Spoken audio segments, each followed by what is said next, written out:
Here's that text translated into informal American English, with some idiomatic twists. The public humiliation and the laughter from my own family? That was my turning point. They thought they broke me, but little did they know they were just giving me a reason to rise from the ashes. Hey everyone. I'm Maya and I'm 35 now. I still remember the last shareholders meeting at my family's company. It felt like all the air got sucked out of the room just for me. Everyone was clinking glasses, all smiles, and there I was in my seat feeling every pitying glance or even worse, every look of disdain. My sister Caroline was front and center, soaking up applause for her ideas. Ideas I'd whispered in meetings where no one ever listened to me. That day my drink tasted oddly bitter, and my mom's laughter seemed to echo the emptiness I felt inside. Before we keep going, real quick, tell me in the comments where you're watching from. And while you're at it, hit that subscribe button, it really helps the channel out. Thanks a bunch. Here's that text translated into informal American English with some idiomatic twists. My childhood was a study in contrast. While Caroline, my sister, was the life of the party with her golden curls and a smile that could melt hearts, I was the wallflower, the kid with her nose buried in books about computers and electronics. She was the golden child, always showered with the loudest praise and the tightest hugs. Me. I was the smart one, a label that in our family felt more like a synonym for weirdo or no fun. It was never about love, or at least I tried hard to believe that, but about priority. Attention was a limited resource in our house and Caroline always got the lion's share. I grew up in the shadow of TechCorp, my grandpa's tech company. He was a visionary genius, a man who built an empire from scratch, but who, ironically, seemed blind to the potential right under his own roof. My grandpa Richard was always a man of few words but immense expectations. He saw Caroline as the public face, the heiress with the charisma to shine. In me he saw capability, sure, but maybe stubbornness or a lack of pizzazz for the front lines. And my mom, Susan, oh my mom. She lived for her kids' success, but in a way that celebrated Caroline's achievements as if they were her own, while mine were just expected. I remember one time I was about 10. I'd spent weeks drawing up an innovative data organization app, something that seemed crazy for a kid. It was a simple idea but with the potential to revolutionize how people managed their personal info. I showed it to Caroline, naive as I was, just brimming with enthusiasm. She patted me on the head and said, "That's cute, Maya. Now go play with your computers." 2 weeks later, I overheard Caroline pitching her new idea to Grandpa. She used my words, my drawings, my innovations. I felt a chill run down my spine. She didn't even bother to change the details. That became a pattern. Small injustices piled up like pebbles in my shoe. My suggestions at family dinners about improving the company's software were ignored or worse, met with a "You're so serious, Maya," followed by laughter. My self-esteem, which wasn't exactly robust to begin with, silently crumbled. I became even quieter, observing. I watched how people moved, how words were used as weapons, and how credit was handed out not to those who earned it, but to those with the most charisma. I became a collector of slights, each one etched into my memory. The scene played out countless times, but the one that stuck with me the most happened when I was 18. I was already in college studying software engineering, and I spent the summer working on a personal project. An ultra-secure data security system for businesses, way ahead of what TechCorp was using. It was my passion, my valuable contribution to the family business. I pitched the idea to my grandpa with all the hope in the world, practically begging for a shot to prove my worth. He listened with a condescending smile and said it was too complex, too advanced for our current audience. He patted me on the shoulder and told me to focus on more realistic things. I left the room feeling like a piece of me had been ripped out. But the part that really destroyed me wasn't the rejection. It was hearing a few weeks later my grandpa on the phone, and his tone of voice was different, full of admiration.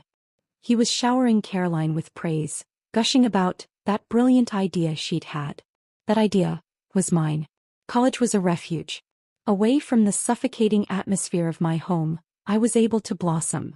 My grades were impeccable, my projects innovative. I excelled in software engineering, but ironically, everything I learned only made me feel more distant from my own future at TechCorp. I knew I could offer so much, but the door seemed locked from the inside. When I came back to the family company after graduating, reality hit me like a ton of bricks. There was no big welcome ceremony, no executive desk waiting for me. I was placed in an advanced technical support department, which in practice meant fixing problems nobody else could, dealing with unhappy customers and endless bugs. My aunts and uncles who held leadership positions would pass me in the hallways with a distracted nod. Hello dear, but never a, how are you Maya? Or we need your insight here. It was pure condescension wrapped in false politeness. I was the niece who knew about computers, useful for fixing printers at their house, but not for shaping the future of a multi-billion-dollar company. Caroline, on the other hand, was killing it. She was quickly promoted to product manager, then director of marketing. Her office was a showstopper with glass walls and a panoramic city view. She paraded around in designer clothes, surrounded by sycophants. Sometimes she'd stop by my cubicle with a big smile, to ask something technical she couldn't grasp, or to ask me to take a look at some presentation that I knew contained a dash of some idea of mine she'd casually picked up during lunch. I watched it all, a silent spectator in my own drama. I saw the office politics, the alliances formed, the hidden knives. I learned the family's game. Recognition wasn't about what you did but about who you knew and, more importantly, who you could convince to back you. My frustration was a constant knot in my stomach, but I refused to explode. I preferred to be the observer, the one nobody noticed, rather than the one who struggled in vain. My silent and observant profile wasn't just a trait. It was armor, a form of protection. They thought I was naive, that I accepted my place. Little did they know that every slight was a valuable piece of information I was filing away. Once, in a strategic planning meeting I barely should have been in, I was there to take notes. I presented an idea that had been rattling around in my head for months. It was a concept for a customizable AI platform that could revolutionize customer interaction with our products, making it intuitive and predictive. I had data, projections, and even some basic prototypes I'd made at home. My grandpa was there, my aunts and uncles, and, of course, Caroline. I spoke with passion, with my heart on my sleeve, believing they would finally see my potential. The silence in the room was deafening. My Uncle David cleared his throat, and my Aunt Eleanor, yes, the same name as my previous correction, the irony wasn't lost on me, forced a smile. Maya, honey, she said in a sweet but icy voice, that's a bit out of your league, don't you think? Try to focus on what's more realistic. Baby steps, right? Caroline nodded in agreement with a barely disguised look of pity. I was summarily dismissed again. The idea ignored. My potential diminished. Man, I felt like a little kid again with that tight knot in my chest. But this time the sting was different. There was no more shock, just a cold, hard truth. If I wanted to do something meaningful, it wasn't gonna happen through them. I slunk back to my corner, eyes glued to my computer screen, pretending to hammer out some pointless reports. But my mind was a million miles away.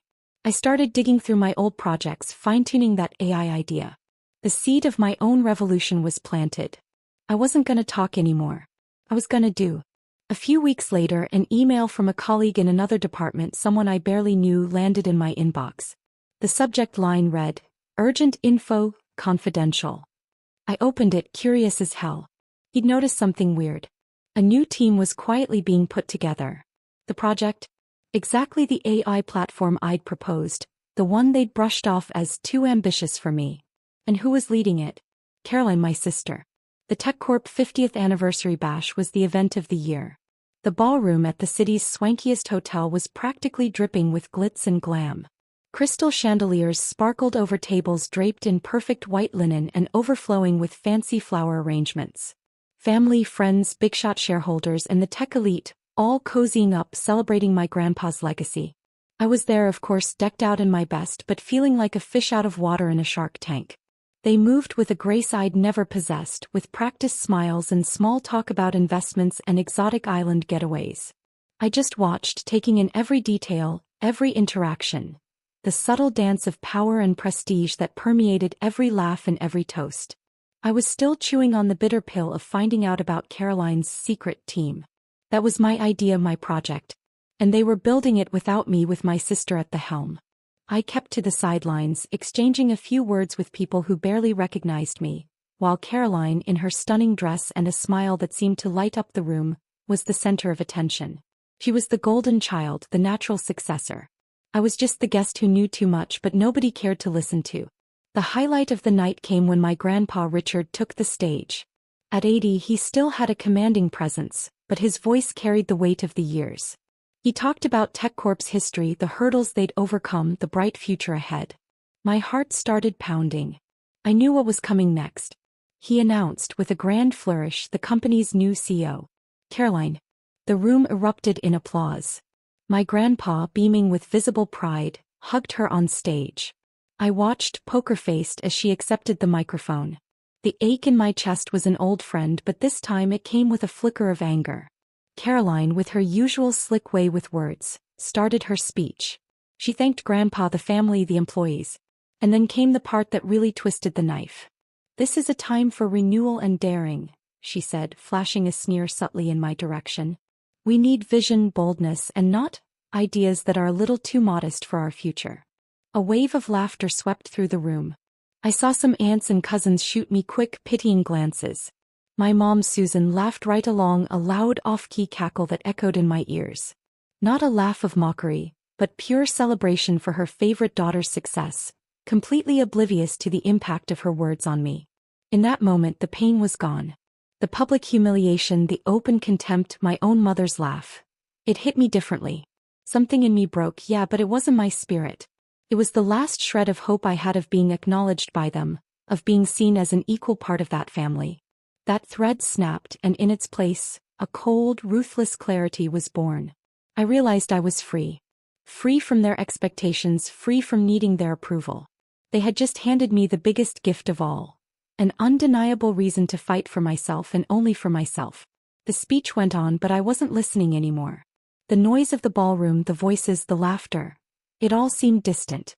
My mind, which had been clouded by hurt, was now sharp as a razor. I got up from the table without a peep, without a goodbye. Nobody noticed. Nobody cared. My eyes, once filled with resigned sadness, now burned with a chilling determination. I didn't need to be seen anymore. I just needed to act.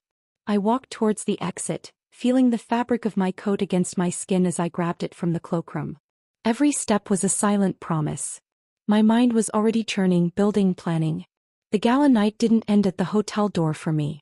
There was no way I could go home and pretend nothing had happened, that my mom's cackle and my sister's cruel joke hadn't pierced my soul. Instead of heading to my apartment, I got in my car and just drove, with no destination, just the need to be somewhere else. I ended up at an old pier, a spot I used to frequent as a kid when I wanted to get away from my noisy family. The cold ocean wind seemed to blow away the smoke of frustration that was still choking me. I sat on an old bench watching the waves crash. Every sound, every movement was a reminder of the tides of my life, of the times I'd tried to swim against the current, only to be pushed back. The childhood injustices, the stolen ideas, the contempt disguised as condescension. It all came rushing back with painful clarity. For years, I'd carried the weight of those memories like a burden, an open wound that never healed. But that night, under the faint moonlight, the pain started to transform. It wasn't just hurt anymore. It was raw energy, fuel pushing me forward. The helplessness I felt gave way to a cold, calculated determination. The decision was made right there, with the smell of salt in the air and the sound of the waves. There would be no yelling, no pointless arguments. They didn't listen when I spoke, so I'd make them feel me. My answer wouldn't be verbal, but tangible, undeniable. The only language they understood was power, success, visibility. And that was exactly the language I would learn to speak fluently. I would build something they couldn't ignore, something that would make them regret every laugh and every sneer. My mind, already analytical by nature, kicked into overdrive. I pulled my laptop out of my bag and started sketching out the first drafts of a business plan. It wasn't just a startup. It was the manifestation of that AI platform they dismissed as too ambitious for me. I knew TechCorp was stuck in the past, unwilling to truly innovate. My family valued tradition more than evolution, and that would be the crack in their armor. I spent the next few hours completely buried in code and projections. The pier's chill didn't even faze me. The adrenaline kept me warm. Every line of code I jotted down, every market strategy one sketched out, was an act of silent revenge. I was going to make my own company what TechCorp should have been: innovative, agile, and most importantly, meritocratic. I started digging into the current AI market, pinpointing untapped niches and gaps TechCorp just couldn't seem to fill. It was going to be a tough road, I knew that. But with every injustice I replayed in my head, every laugh that echoed in my memory, my conviction just got stronger. I was doing this not for them but for me. As the sun started to come up, painting the sky in shades of orange, I closed my laptop. The screen didn't reflect the face of someone defeated, but of someone reborn, forged in the fire of contempt. I had a plan. Now I needed a team. I thought about names, about people I knew who were as brilliant as they were discreet, who shared my passion for tech and who, like me, maybe had been underestimated. I grabbed my phone, my hands steady. I scrolled through my contacts until I found Ethan's name, a college friend who'd always admired my work, a coding genius who preferred staying behind the scenes to being in the spotlight. He was also an observer like me. He wouldn't be surprised by my out-of-the-blue call in the middle of the night. I took a deep breath. "Hey, Ethan," I said, my voice sounding more confident than I felt. "I've got a proposition that's gonna change your life, and mine." The call to Ethan was the first step, and he didn't let me down.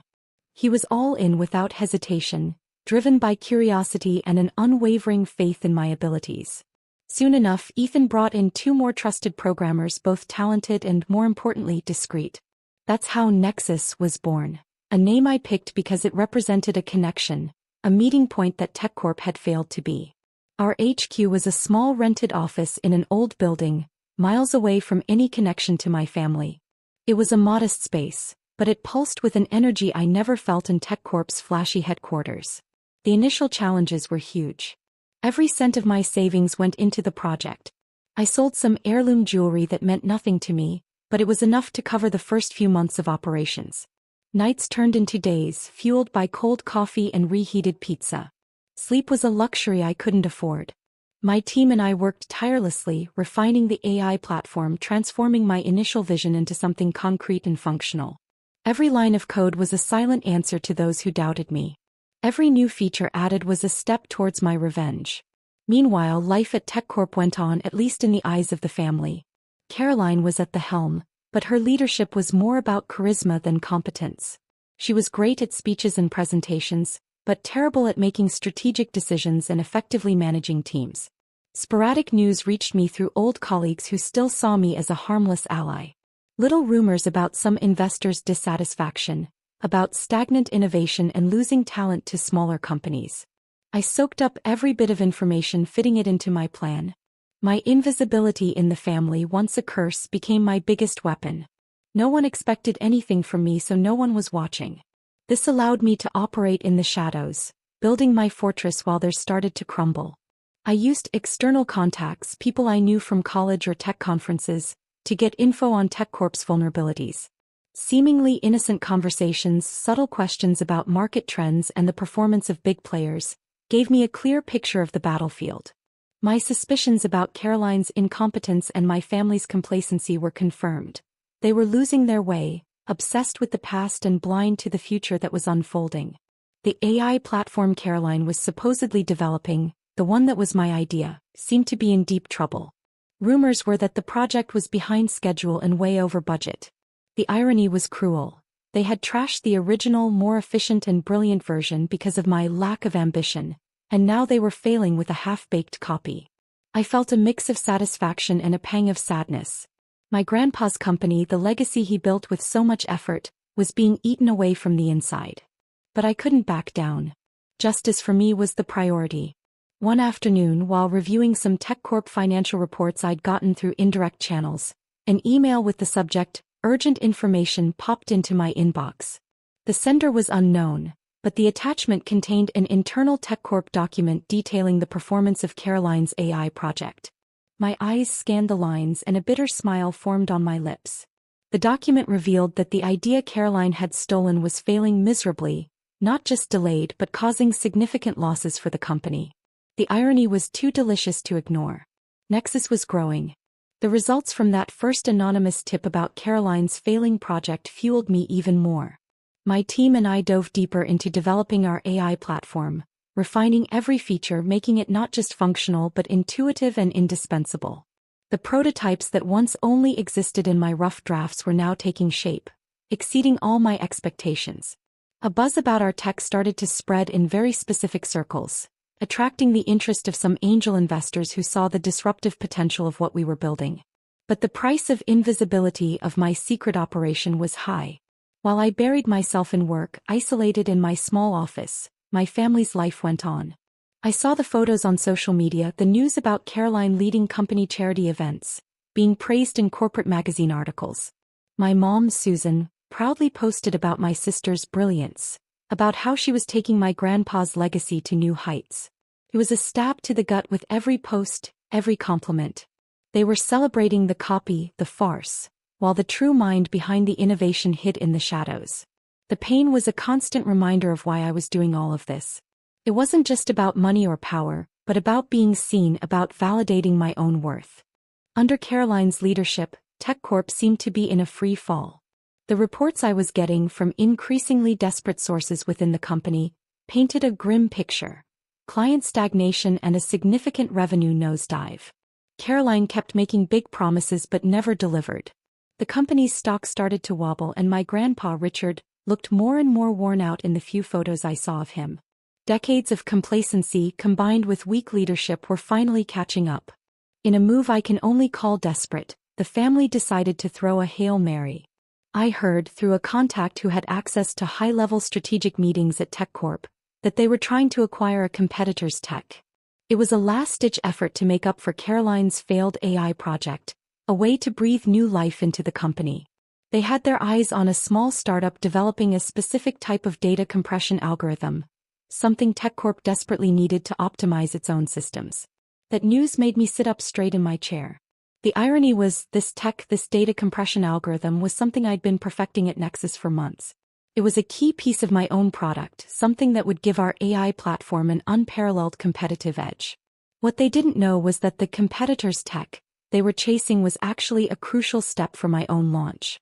I knew TechCorp was moving on a chessboard, but they were playing against someone who saw way more moves ahead than they did. I felt like a predator at the top of the food chain, watching my prey unseen. The family, in their short-sightedness, was digging their own grave without realizing it. The clock started ticking faster in my head. If TechCorp snagged that patent, my plan would be seriously messed up.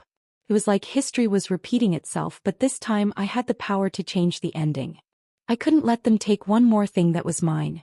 I needed to act, and fast. The patent for this tech was more than just an asset.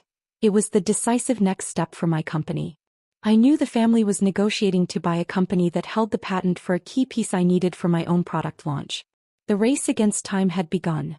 TechCorp's downward spiral and my secret play. Under Caroline's leadership, TechCorp seemed to be in a free fall.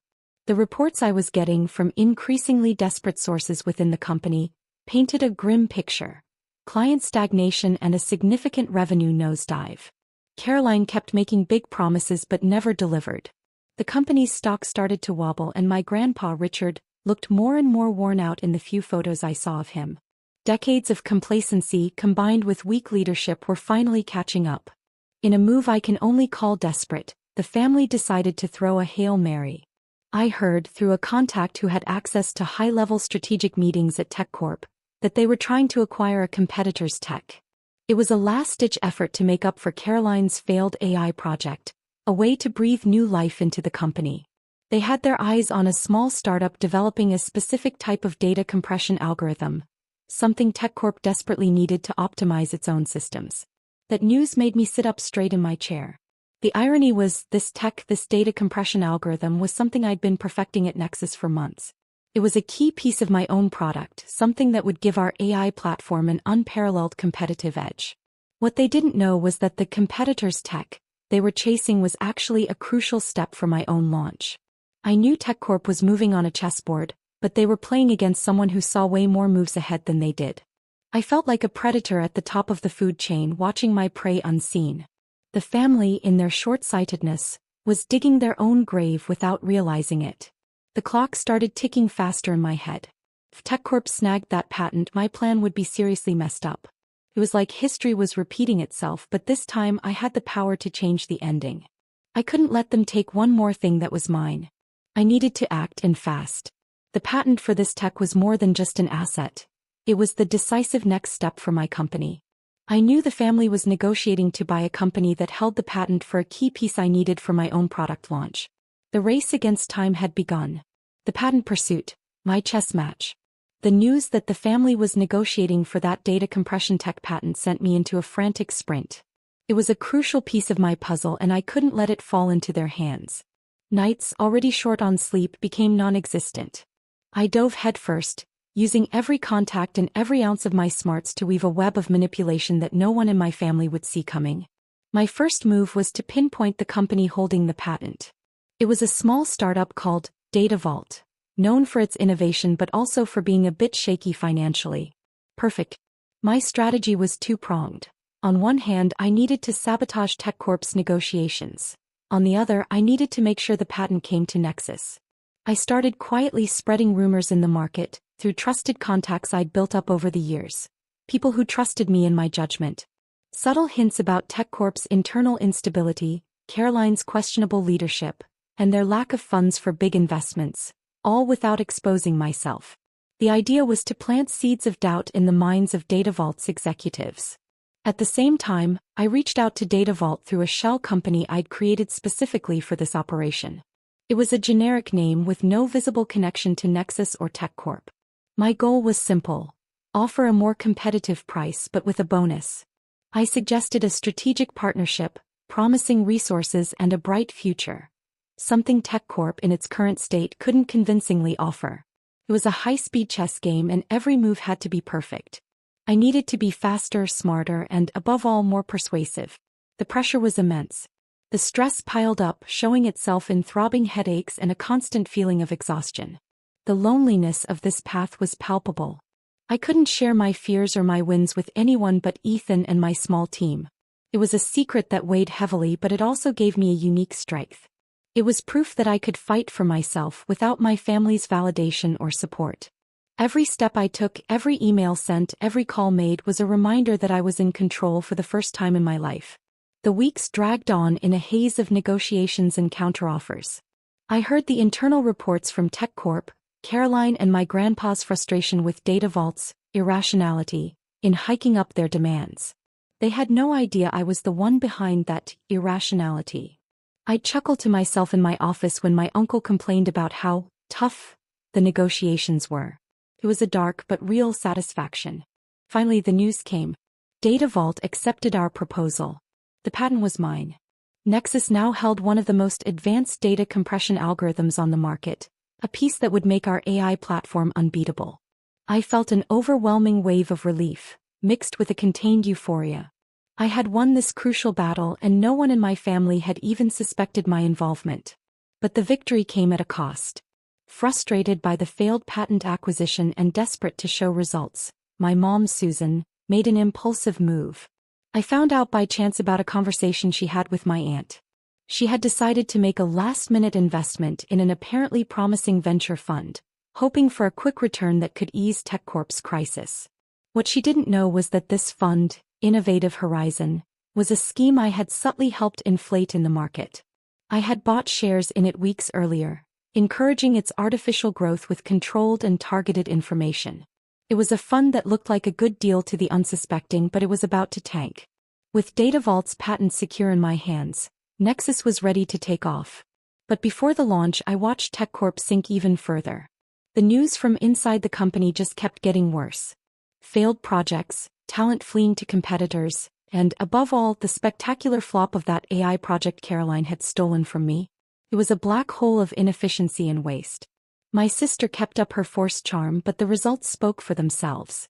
TechCorp's shine was fading, replaced by a fog of uncertainty.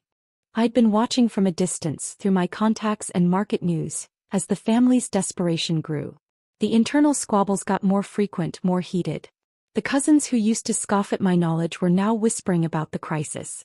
My aunts and uncles, who were so secure in their positions before, seemed to age by the day, the weight of the decline clear on their faces.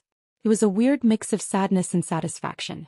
Sadness for my grandpa's legacy, which was getting trashed by the incompetence and arrogance of his heirs.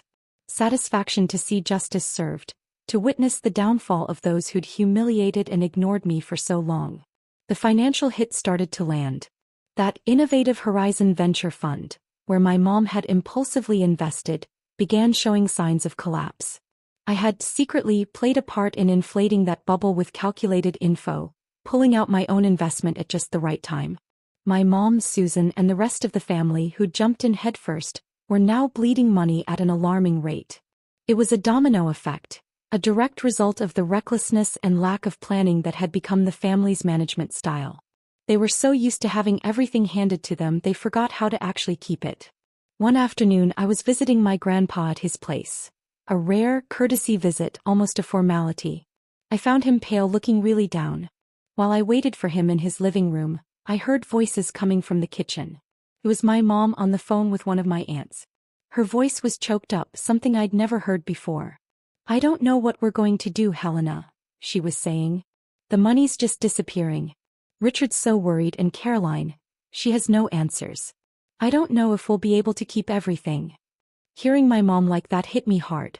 A pang of pain, a lump in my throat. It was the sound of vulnerability, of fear, something she never let me see or feel when it came to me.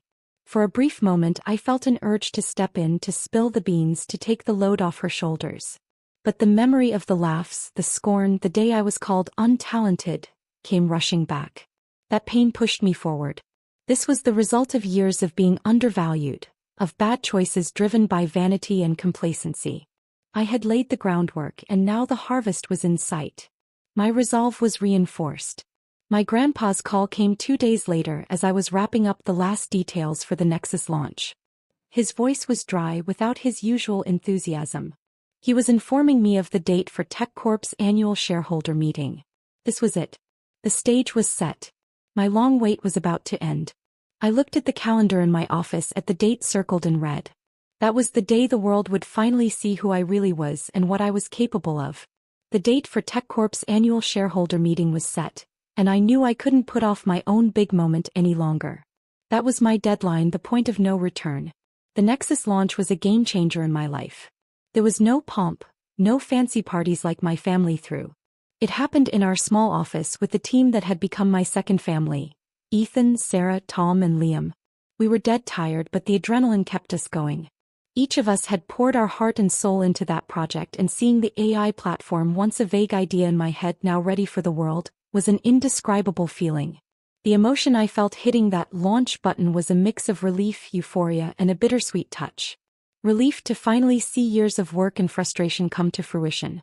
Euphoria for the limitless potential ahead of us.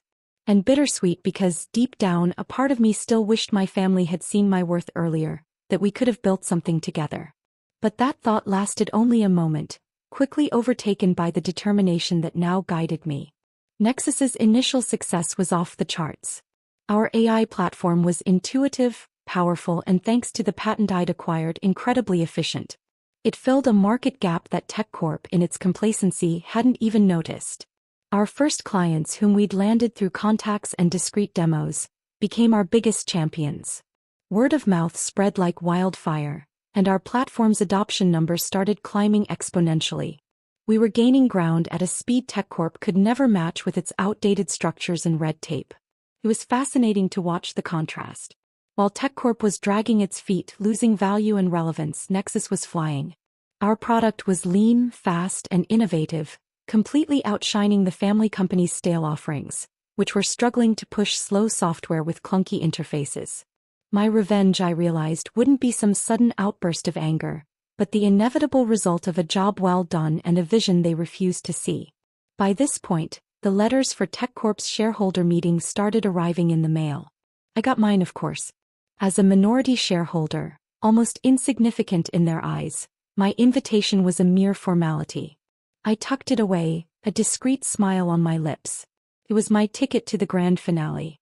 I knew my presence would be a footnote to most, an irrelevant detail. But not to me.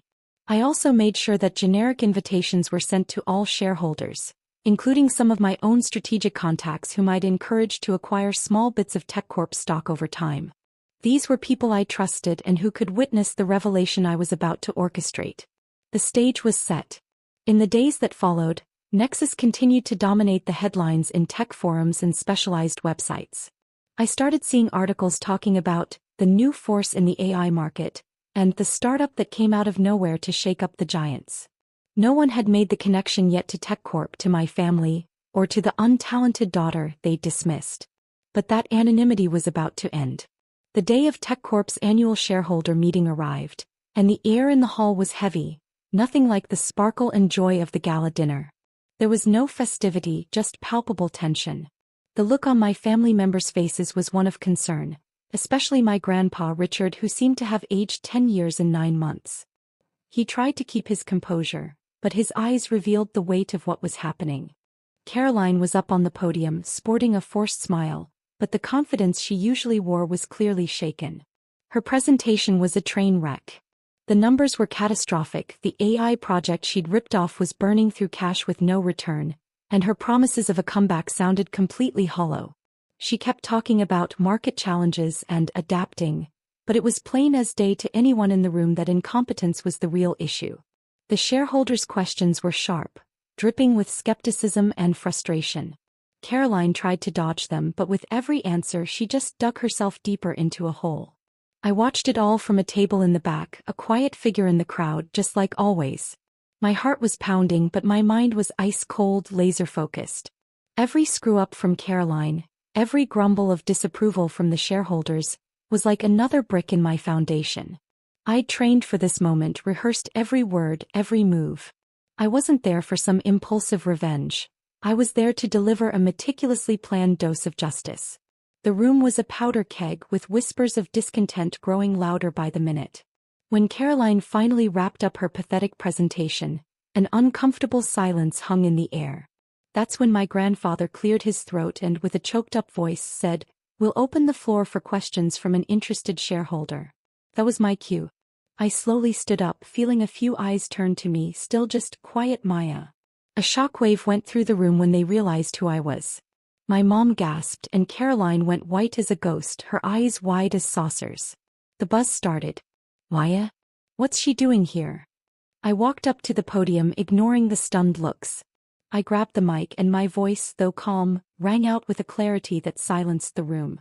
"Good afternoon, everyone," I began. "My name is Maya, and I've been a TechCorp shareholder for many years." I paused, letting my words sink in. I started dropping data. Not from TechCorp but from Nexus, my own company. I projected charts that showed sky-high growth, a loyal customer base, and revenue that was climbing every month. I detailed Nexus's tech, explaining how it filled the gaps TechCorp had ignored. I talked about innovation, agility, and looking to the future. Every word was a direct contrast to Caroline's disastrous presentation. I didn't mention TechCorp directly, but the comparison was blatant and undeniable. The shareholders started whispering, their eyes darting to Caroline, who was clearly mortified. I kept a neutral expression, but inside I relished every single look that finally saw me. I pointed to the big screen where a new image was loading. "Years ago," my voice echoed through the hall, "I pitched an idea to this company, an idea that was deemed too complex and too ambitious for me." The image fully loaded. It was the original presentation I'd created, with my rough drafts, my data, my designs. The one that was dismissed as childish. I laid it all out for everyone in the room. That very presentation, that rejected idea, was the exact foundation of my own company's huge success, Nexus. A loud, angry murmur swept through the hall as everyone processed the truth. The humiliation they dished out had become the very weapon against them. The buzzing in the room ramped up exponentially when I revealed the origin of my idea. The projection of my old presentation, the one that had been ridiculed, hung over everyone like a ghost. I kept my voice calm and controlled, a mask of serenity that hid the storm of emotions raging inside me. "This was the vision TechCorp threw away," I said, my voice echoing through the microphone. "The vision they called childish and too ambitious for me." Then I started spilling the tea systematically. I flipped through slides showing emails, documents, and anonymous testimonies that proved Caroline had stolen my ideas. I detailed the catastrophic failure of the AI project under her management, contrasting it with Nexus's explosive success, which I built on the same premise, but with integrity and competence. I talked about the patents TechCorp tried to snag, which I had quietly bought up, showing how their arrogance had cost them not just time, but a crucial edge in the market. Every single fact was like another nail in the coffin of my family's reputation. My grandfather, Richard, whose face had been pale before, now looked shocked, almost gray. His eyes darted between me and Caroline, a look of deep disappointment and regret settling in. He looked like a man who'd just watched his legacy crumble before his eyes. The murmurs in the room turned to outrage, and some shareholders started getting to their feet, demanding answers. That's when it happened. My mother, Susan, who was sitting in the front row next to Caroline, shot up abruptly. Her face was red, twisted in a mix of fury and desperation I'd never seen from her. "That's a lie," she shrieked, her voice shrill and out of control. "Maya, how could you do this to your own family? Your sister worked so hard. You've always been jealous, always wanted what was hers." My mom's scream echoed through the hall, a sound that, to me, was the confirmation of everything. The public shame, the sheer scale of the defeat unfolding before everyone's eyes, was too much for her to take. Chaos erupted. Shareholders were yelling, demanding Caroline be held accountable. Caroline, meanwhile, was desperately trying to defend herself, stammering flimsy excuses, but it was useless. Her charisma, her only real tool, had failed her. I watched her, her gaze empty as her world came crashing down. She was reaping what she'd sown. In the middle of that pandemonium, I kept my focus. This was my moment, the climax of my silent revenge. I wasn't just there to expose them. I was there to turn the tables for good. I let the chaos simmer for a few more seconds, allowing the rage and humiliation to consume everyone in the room. When the noise seemed to hit its peak, I raised my hand, signaling for silence. Slowly, the room quieted down, eyes fixed on me, curious to see my next move. They expected more accusations, more data. But I had something more, something that would flip the script entirely. "I get your frustration," I said, my voice clear and firm despite the chaos. "TechCorp is at a crossroads. But I have a proposal. A way to salvage what's left of this company. An offer you can't refuse." I looked directly at my grandfather, then at Caroline, who was utterly devastated. "I'll be taking full control of TechCorp," I declared, and the entire room gasped. "But on my own terms. Terms that those who scorned and humiliated me will have to accept." The silence after I laid out my proposal was absolutely deafening. My grandparents, Richard, and my aunts and uncles huddled in a corner, whispering, their faces twisted into a mess of anger, shame, and pure desperation. They knew they were backed into a corner. TechCorp was on its last legs, and my offer, as humiliating as it was their only lifeline. Caroline, still pale, could barely look me in the eye. She was down for the count, and I was the only one who could give them a hand. But that help was going to come with a hefty price tag. The conditions were crystal clear. I'd take over as president and get total operational control of TechCorp. Every leadership position, including Caroline's, would be re-evaluated and restructured based purely on merit and competence. Say goodbye to those fancy last-name privileges. So long office politics. My grandpa Richard would stay on as chairman of the board, but he'd have zero say in day-to-day operations. And the family, my mom included, would have to fall in line under my leadership, no questions asked, no meddling. They had no choice. It was either that or watch my grandpa's empire go up in smoke. They swallowed their pride and accepted that you could tell it stung. In the weeks that followed, the overhaul was brutal. I tore down the old hierarchies, canned incompetent employees who were only there because of family connections, and brought in fresh talent who actually valued innovation and hard work. Under my guidance, TechCorp started merging with Nexus, creating a tech powerhouse that blew the original company out of the water. It wasn't my grandpa's company anymore. It was mine, forged in pain and pure grit. There were moments of deep satisfaction, a practically palpable catharsis. Seeing Caroline in a lower position reporting to me was the ultimate embodiment of justice. My mom, who used to laugh about my lack of ambition, now looked at me with a mix of grudging respect and newfound fear. Richard's gaze, though, was the most complicated. In it, I saw regret, a belated recognition of my worth. He never actually said sorry, but his eyes spoke volumes. Even so, the path of revenge wasn't free. The loneliness I felt building Nexus didn't completely disappear. I'd become a cold, calculating strategist, capable of pinpoint manipulations, and sometimes that made me wonder who I was turning into. The burning desire to prove myself, to make them feel what I felt, ate at me for a long time. But seeing the new TechCorp/Nexus thrive under a culture of merit, innovation, and respect, I realized something big. The real win wasn't just about bringing down my enemies or watching them squirm. The true victory was building something bigger and better than they could ever imagine. rising above the pain and proving to myself not them what I was capable of. Revenge gave me the push, but building, overcoming, and creating a fair legacy was what brought me peace. I wasn't just a shadow anymore. I was the driving force. And finally I felt at home. Maya's journey taught me that strength isn't about being the loudest, but about being the most determined. The Real win isn't just about bringing down your enemies, but building something bigger and better than they could ever imagine, rising above the pain. If you've made it this far, a huge thank you for sticking with my story. I hope it inspires you to never give up on your own worth, even when the world tries to shrink you. Don't forget to subscribe to the channel and drop a comment about what you thought of my journey. Catch you next time.